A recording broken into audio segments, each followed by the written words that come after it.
আসসালামু আলাইকুম। কারল সরকারি কলেজের একাদশ ও দ্বাদশ শ্রেণীর সকল ছাত্রছাত্রীদের আইসিটি অনলাইন ক্লাসে স্বাগতম।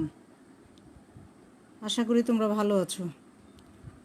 আমি তথ্য ও যোগাযোগ প্রযুক্তির দ্বিতীয় অধ্যায় কমিউনিকেশন সিস্টেমস অ্যান্ড নেটওয়ার্কিং এই অধ্যায়টি পড়াচ্ছিলাম তোমাদের।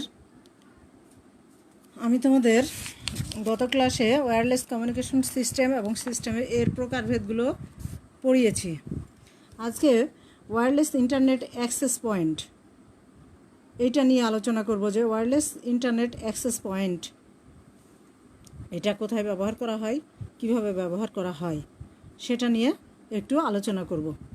আসলে আমাদের যেগুলো বহুল ব্যবহৃত বা জনবহুল স্থান, সেই স্থানগুলা যেমন শিক্ষা প্রতিষ্ঠান বা শিক্ষা প্রতিষ্ঠানের ক্যাম্পাস, যেমন লাইব্রেরি, যেমন হাসপাতাল, বিপণী বিতান, বাস স্টেশন, রেল স্টেশন, বিমানবন্দর, অফিস আদালত, বিভিন্ন ধরনের বড় বড় অফিস আদালত, এই স্থানগুলো বা এখন বাসাবাড়িতেও কিন্তু ওয়্যারলেস ডেটা কমিউনিকেশন অথবা ওয়্যারলেস ইন্টারনেট সংযোগের মাধ্যমে আমাদের ওয়্যারলেস ইন্টারনেট অ্যাক্সেস পয়েন্ট ব্যবহার হয়।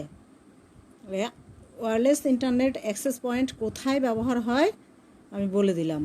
আচ্ছা, এই সব ওয়্যারলেস ইন্টারনেট অ্যাক্সেস পয়েন্ট ব্যবহার করে আমরা খুব সহজেই mobile phone, tab, laptop, computer, notebook, PDA ইত্যাদি এই যে পোর্টেবল যে ডিভাইসগুলো আছে, এই পোর্টেবল ডিভাইসগুলোতে আমরা নেটওয়ার্ক ইন্টারনেটের মাধ্যমে সহজে ইন্টারনেট সংযোগ নিতে পারি, নিয়ে আমরা বিভিন্ন ধরনের কার্যক্রম পরিচালনা করতে পারি, যেমন শিক্ষা কার্যক্রম, চিকিৎসা কার্যক্রম, অফিস আদালতের কার্যক্রম, এগুলো আমরা পরিচালনা করতে পারি।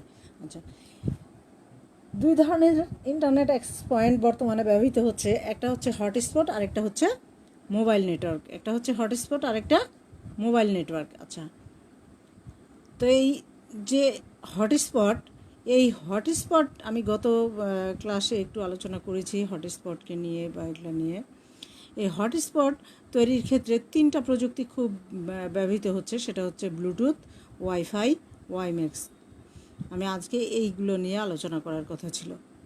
আচ্ছা, তো তাহলে ব্লুটুথটা কি? যেটা স্বল্প দূরত্বে ডেটা আদান প্রদানের জন্য ব্যবহৃত একটা ওয়্যারলেস প্রোটোকল। এটাকে ওপেন ওয়্যারলেস প্রোটোকলও বলা হয়। তাহলে স্বল্প দূরত্বে ডেটা আদান প্রদানের জন্য ব্যবহৃত একটা ওপেন ওয়্যারলেস প্রোটোকল হচ্ছে ব্লুটুথ। এই ব্লুটুথ থেকে আমি দেখিয়ে দিচ্ছি, তোমরা একটু বইয়ের সঙ্গে মিলিয়ে নিও। 2.4 গিগাহার্জ থেকে শুরু করে 2.485 গিগাহার্জ ফ্রিকোয়েন্সি ব্যান্ডে ডেটা আদান প্রদান করা হয়। এই ফ্রিকোয়েন্সি ব্যান্ডে এটা দেখো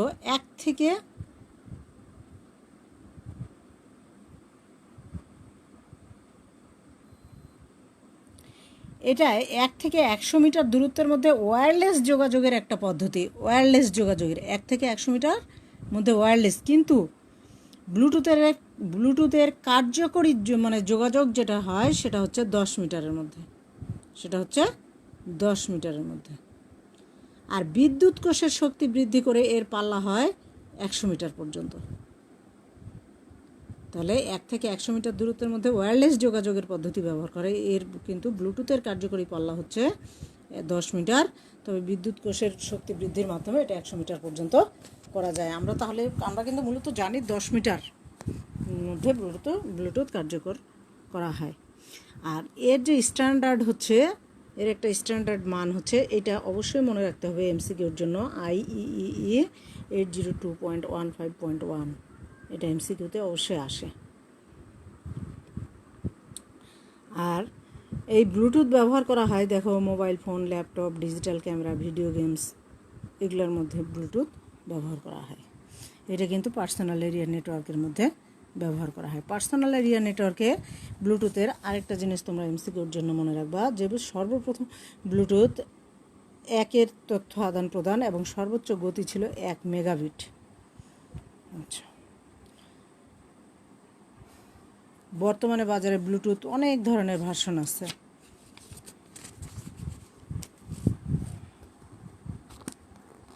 আমি কয়েকটা ব্লুটুথ ভার্সনের দেখিয়ে দিচ্ছে যে 1.2 ব্লুটুথ ভার্সন, যেখানে ডেটা রেট হচ্ছে 1 Mbps, এই যে 2 প্লাস এটা হচ্ছে 3 Mbps, এই যে 3 হার্স এটা 3, এটা হচ্ছে 24 Mbps, আবার 4-এরটা হচ্ছে 24 Mbps।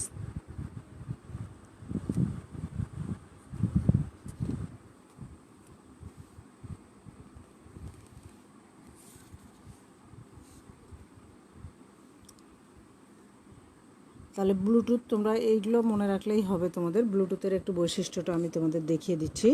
দেখো, স্বল্প দূরত্বে ব্যবহৃত ওপেন ওয়্যারলেস প্রোটোকল, স্বল্প দূরত্ব দৈর্ঘ্যের।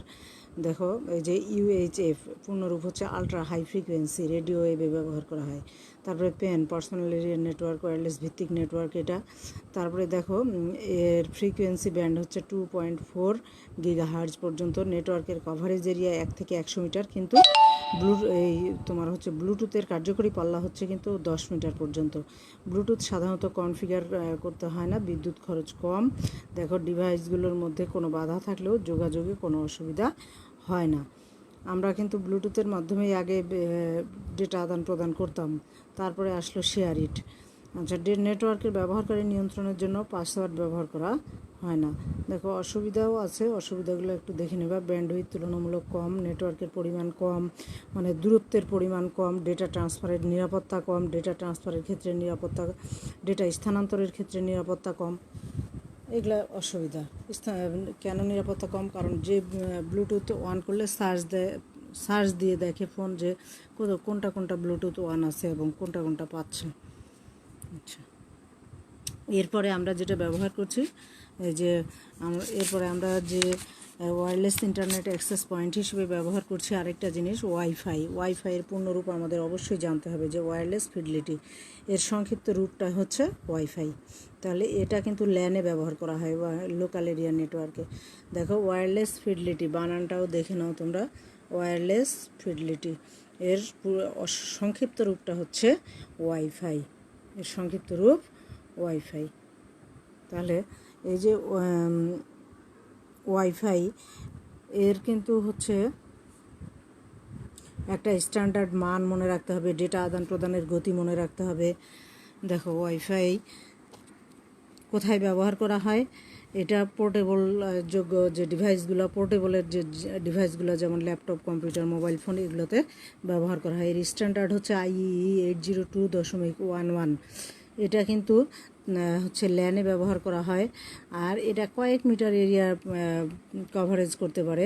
এই ওয়াইফাই কিন্তু হটস্পট নামে অনেক সময় পরিচিত হয়। দেখো, এটা সাধারণত দেখো ইনডোরের ক্ষেত্রে 32 মিটার, আউটডোরের ক্ষেত্রে 95 মিটারের মধ্যে হয়ে থাকে এর কভারেজ এরিয়া। আর চ্যানেল ব্যান্ডউইথ হচ্ছে দেখো 52 সাব ক্যারিয়ার মধ্যে 20 মেগাহার্জ নির্দিষ্ট। দেখো, এগুলো একটু পড়ে নিবা। ফ্রিকোয়েন্সি 2.4 GHz হলেও এটা দেখো 5.85 GHz পর্যন্ত। আচ্ছা, ফ্রিকোয়েন্সি লাইসেন্স বা অনুমোদনের দরকার হয় না। আচ্ছা, ওয়াইফাইয়ের জনক আছে। ওয়াইফাইয়ের জনক, এই যে ওয়াইফাইয়ের জনক হচ্ছে, এগুলো কিন্তু MCQর জন্য মনে রাখতে হবে, বা নম্বরের জন্য। ওয়াইফাইয়ের জনক হচ্ছে এই যে ভিক হেস বানানটা দেখে নাও, ভিক হেস। ইনি হচ্ছে ওয়াইফাইয়ের জনক। আর এর স্ট্যান্ডার্ড মানটা দেখে নাও, IEEE 802.11। ওয়াইফাইয়ের পূর্ণরূপ দেখে নাও। এগুলো পরীক্ষার জন্য তোমাদের মনে রাখতে হবে। ওয়াইফাইয়ের সুবিধা অসুবিধা পড়ে নিবা। আর হচ্ছে ওয়াইফাইয়ের সুবিধা অসুবিধা বৈশিষ্ট্য পড়ে নিবা। তারপরে আমরা যেটা পড়বো সেটা হচ্ছে ওয়াইফাই পড়লাম। এই যে আমরা যে পড়ছি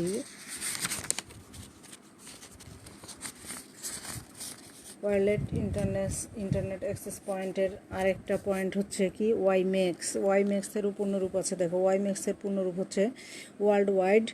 দেখো, world wide interoperability for microwave access. এটা হচ্ছে কি ওয়াইম্যাক্সের পূর্ণরূপ। এই ওয়াইম্যাক্সের পূর্ণরূপ তোমাদেরকে মনে রাখতে হবে, world wide interoperability for microwave access. বানান সহ তোমরা দেখো, বানান সহ লিখে নিবা, world wide interoperability for microwave access. এটা আচ্ছা, এরও একটা স্ট্যান্ডার্ড মান আছে IEEE 802.16 স্ট্যান্ডার্ডের। এটা হচ্ছে কি, এটা ম্যান এরিয়া নেটওয়ার্কে, মানে মেট্রোপলিটন এরিয়া নেটওয়ার্কের জন্য এটা ব্যবহার করা হয়, ম্যানে ব্যবহার করা হয়। যেমন ওয়াইফাই ছিল ল্যানে, আর ওয়াইম্যাক্স হচ্ছে ম্যানে।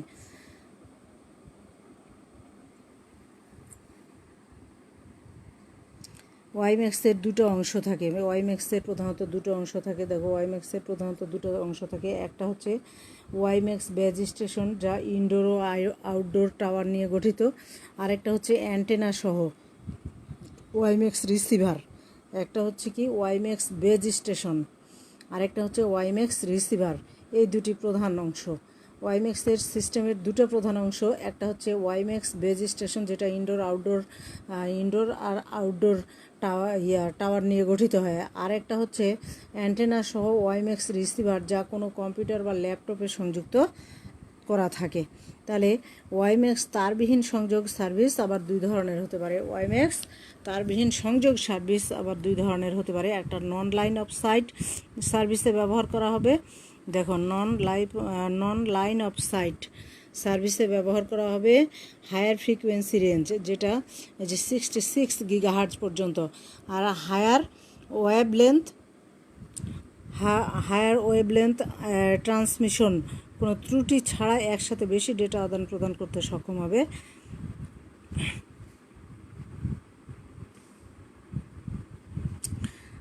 আর ব্যান্ডউইথও বেশি হবে। আর এই ধরনের সার্ভিসে আবার টাওয়ার এবং অ্যান্টিনার মধ্যে কোনো প্রতিবন্ধকতা থাকতে পারবে না। এই জন্য অনেক উঁচু উঁচু বিল্ডিং বা ছাদের উপরে এই টাওয়ারগুলোকে বসানো হয়।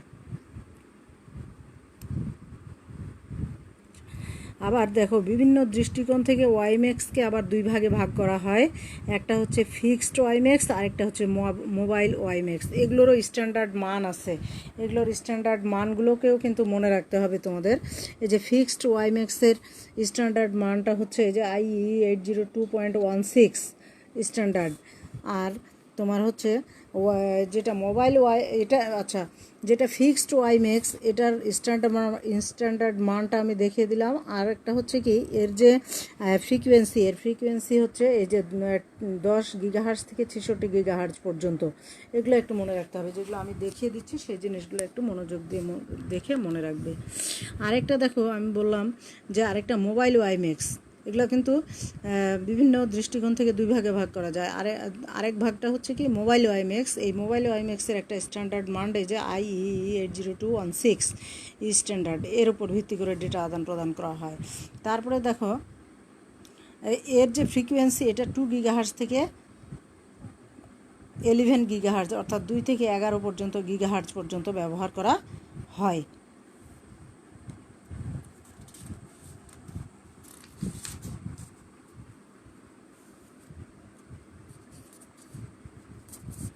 এই যে ওয়াইম্যাক্সের কার্যপ্রণালীর একটা ছবি দিয়ে দেওয়া আছে। দেখো, ওয়াইম্যাক্সের কার্যপ্রণালী, এই যে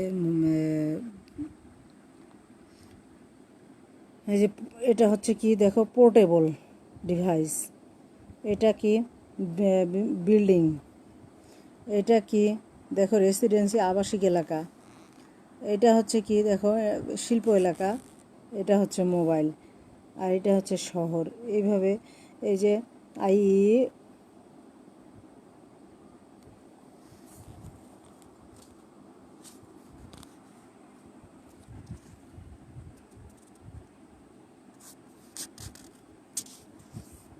স্ট্যান্ডার্ড মান দিয়ে দেওয়া আছে। এইভাবে ওয়াইম্যাক্স, দেখো ওয়াইম্যাক্স হচ্ছে চারিদিকে কিভাবে তার এরিয়া কভার করতেছে, এইটাই দেওয়া, মানে কার্যপ্রণালীটা দেওয়া আছে।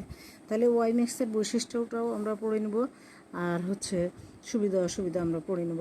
এখানেও বৈশিষ্ট্যতেও তোমরা এই যে স্ট্যান্ডার্ড মান দিবা, তারপরে নেটওয়ার্ক কিভাবে কাজ করে, ডেটা ট্রান্সফারের রেট কীরকম, আর তারবিহীনভাবে ব্যবহার করা হয়। তারপরে দেখো 10 কিলোমিটার থেকে শুরু করে 60 কিলোমিটার পর্যন্ত এলাকা কভার করতে পারে। তারপরে কোনো লাইসেন্স লাগে না, খরচ কম, রক্ষণাবেক্ষণ করা সহজ। আর এটা হচ্ছে আরেকটা জিনিস মনে রাখতে হবে, ফুল ডুপ্লেক্সিং মোড ব্যবহার করে, ফুল ডুপ্লেক্সিং মোডে ব্যবহার করা হয়, যেটা গুরুত্বপূর্ণ। এখনকার আমরা যে যোগাযোগ মাধ্যমে এখন ব্যবহার করি সেটা হচ্ছে ফুল ডুপ্লেক্স মোডে ব্যবহার করে থাকি। তারপরে দেখবা যে চ্যানেল নয়েজ এর হচ্ছে চ্যানেলের ব্যান্ডউইথ কত, এগুলো একটু দেখবা সুবিধাগুলো। তারপরে এই বৈশিষ্ট্যগুলো, তারপরে সুবিধাতেও বৈশিষ্ট্যগুলোই পড়বে, তারপরে অসুবিধা, এর বিপরীতগুলোই হচ্ছে অসুবিধা। আর একটা গুরুত্বপূর্ণ প্রশ্ন হচ্ছে তোমরা অবশ্যই ওয়াইফাই এবং ওয়াইম্যাক্সের মধ্যে পার্থক্যটা পড়ে নিবা। আমরা কিন্তু দেখছি সালের প্রশ্ন দেখছি যে উদ্দীপক দেওয়া থাকে, উদ্দীপক দেওয়ার পরে ঘ নাম্বার প্রশ্নে বেশি করে দেওয়া থাকে এই দুটোর মধ্যে তুলনা, কোনটা সুবিধাজনক কোনটা অসুবিধাজনক, বা দুটির মধ্যে তুলনা করে কোনটাকে তোমার কাছে যৌক্তিক বলে মনে হচ্ছে। যখন এই ধরনের প্রশ্নগুলো আসে তখন অবশ্যই আমাদের কিন্তু এই দুটোর মধ্যে পার্থক্যটা মনে রাখতে হয়। এই দুটোর মধ্যে পার্থক্য মনে রাখলেই আমরা এটা করে লিখতে পারি খুব সহজে। তাহলে পার্থক্যের মধ্যে দেখো, আমি এটা যেহেতু ইম্পর্টেন্ট এই জন্য আমি আর একটু দেখিয়ে দিচ্ছি, আলোচনাতে ছিল। দেখো ওয়াইফাইয়ের পূর্ণরূপ, অপরপক্ষে ওয়াইম্যাক্সের পূর্ণরূপ। তারপরে আবার দেখো যে স্বল্প পাল্লার প্রযুক্তিতে বা বাড়ির ভিতরে সীমিত আকারে ওয়াইফাই ব্যবহার করা হয়।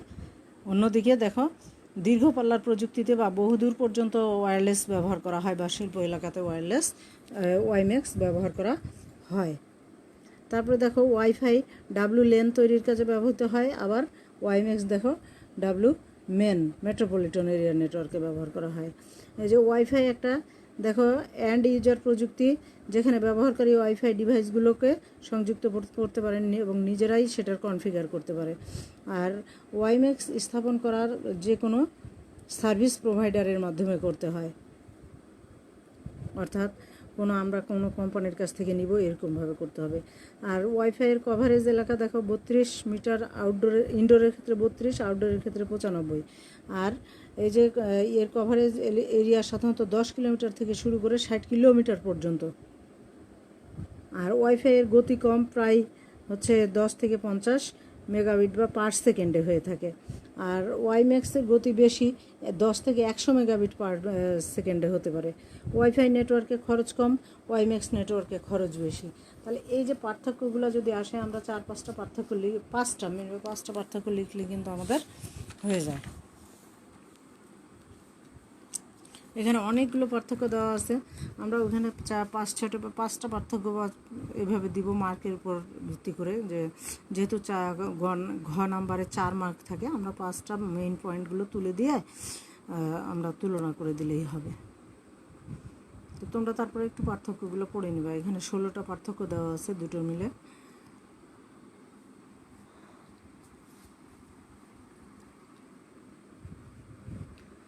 তাহলে আমরা যে পড়ে আসলাম, এই যে দেখো এখানে প্রশ্ন এই ধরনের আসতে পারে যে ওয়াইফাই ওয়াইম্যাক্সের মধ্যে কোনটি উত্তম ব্যাখ্যা করো। এটা গ নাম্বারেও আসতে পারে, আবার ঘ নাম্বারেও আসতে পারে।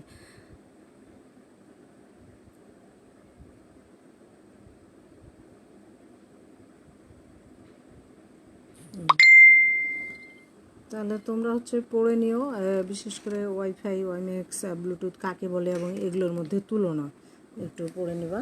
আমি আগামী ক্লাসে মোবাইল যোগাযোগ নিয়ে আলোচনা করব। আল্লাহ হাফেজ, ভালো থেকো।